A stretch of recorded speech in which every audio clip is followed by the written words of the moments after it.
Hello, welcome to my PICOT presentation. My name is Jean Clovis. I'm a student at Felician University. So my PICOT question was, in congestive heart failure patients over age 62, what is the effect of a comprehensive discharge plan in comparison to no discharge plan on reduction of readmissions over 30 days after discharge?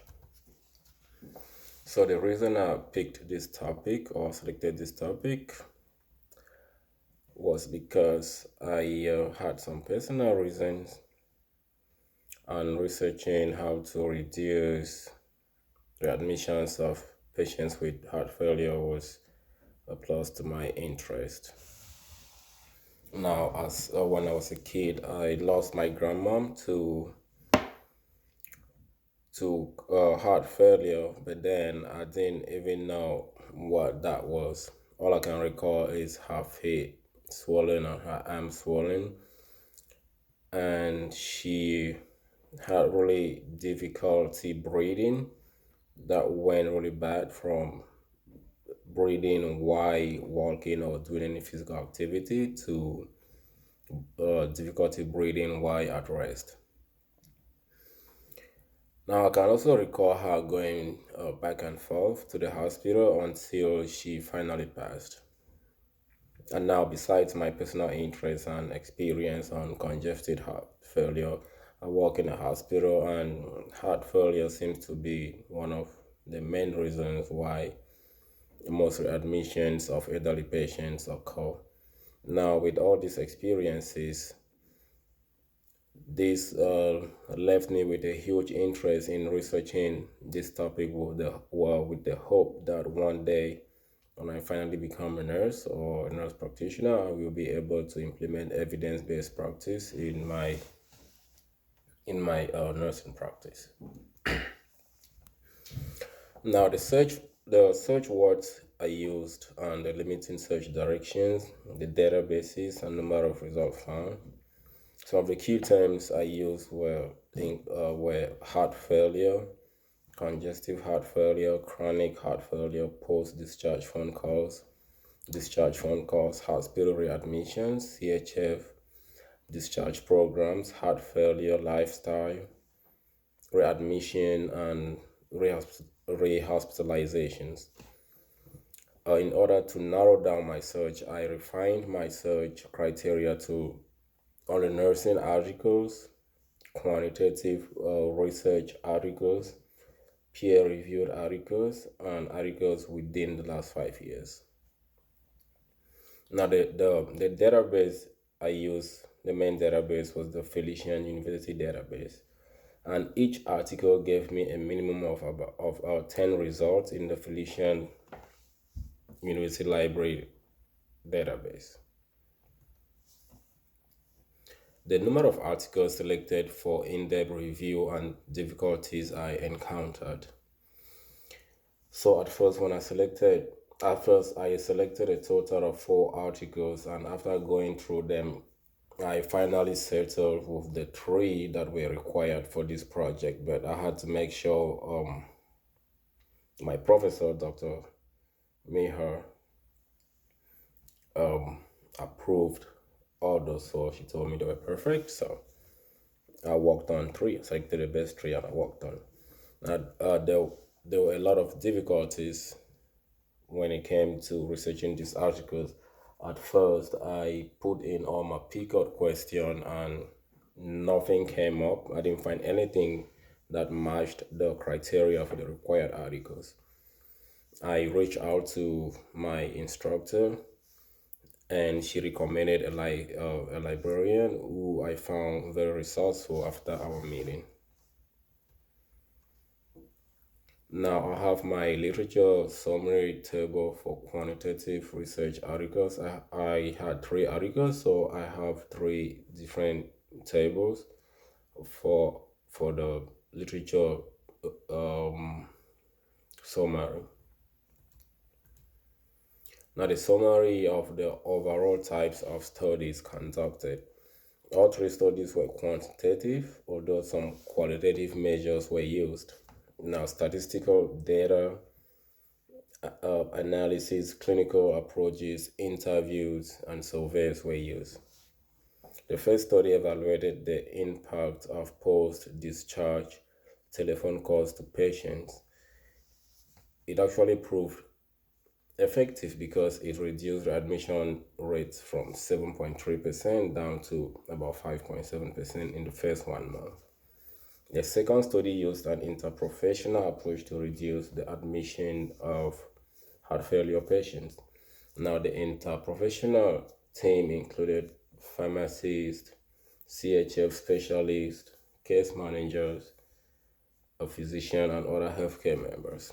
Now, this study was found effective as well.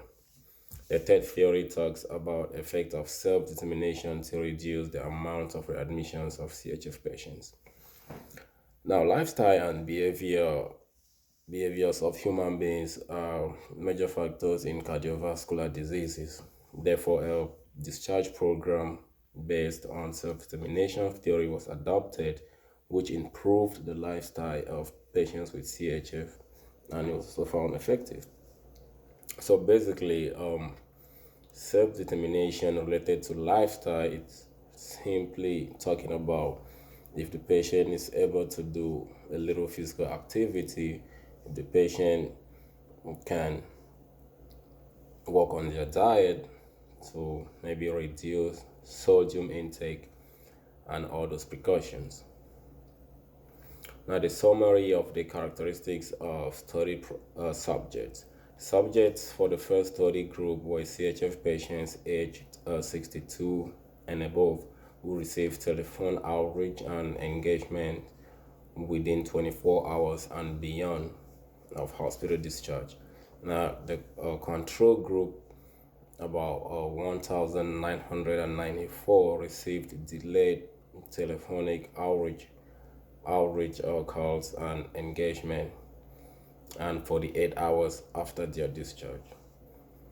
Now, the subjects in the second study were estimated at 28 individuals per group based on the pilot study on 20 patients, which had 10 per group while considering a 95% confidence interval. Now, the participants in the third study included individuals over age 62 with a diagnosis of heart failure who were discharged from an inpatient hospital stay. A summary of characteristics of interventions. Telemonitoring was the primary intervention in all three studies. So patients were basically educated on lifestyle changes, which included performing daily weights at the same time each day, monitoring intake and output, limiting intake of sodium, adhering to a medication regimen, monitoring signs and symptoms, and reporting worsening signs and symptoms in a timely manner to their healthcare providers. The synthesis of research findings across all my three studies.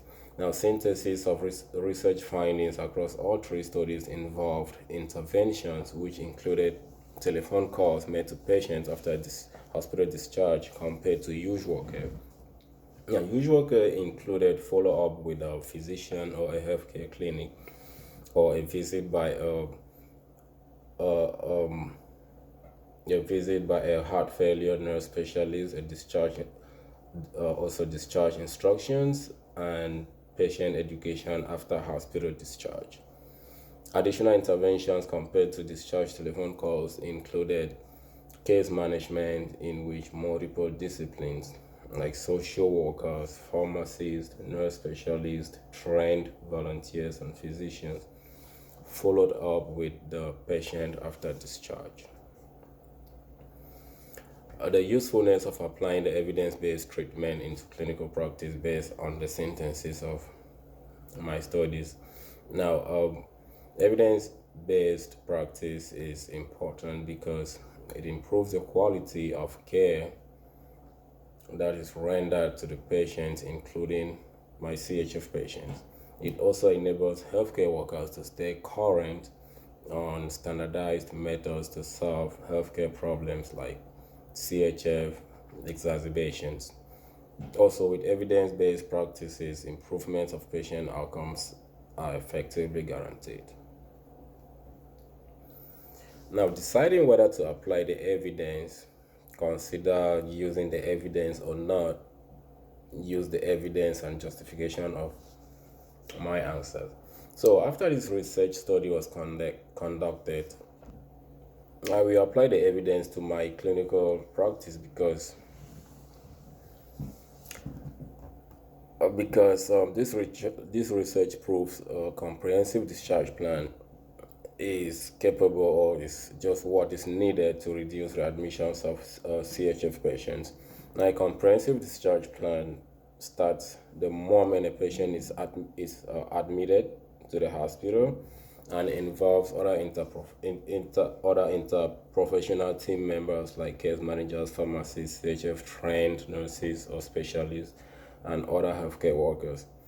It also involves discharge education about patients' lifestyles, diet, medication regimen, and post discharge phone calls to patients. So all three articles, looking at them keenly, you can put them in just one, which is just all about a comprehensive discharge plan. Because when you discharge the patient, you go through patient education, you make sure you reach out to the patient to see what is going on, make sure patient is taking their medication, putting in mind that heart failure is one of the conditions that will send the patient back into the hospital within a month. So we do this in order to prevent patients coming back to the hospital within a month of discharge. So that was it, and I have three references for these three articles. Thank you very much.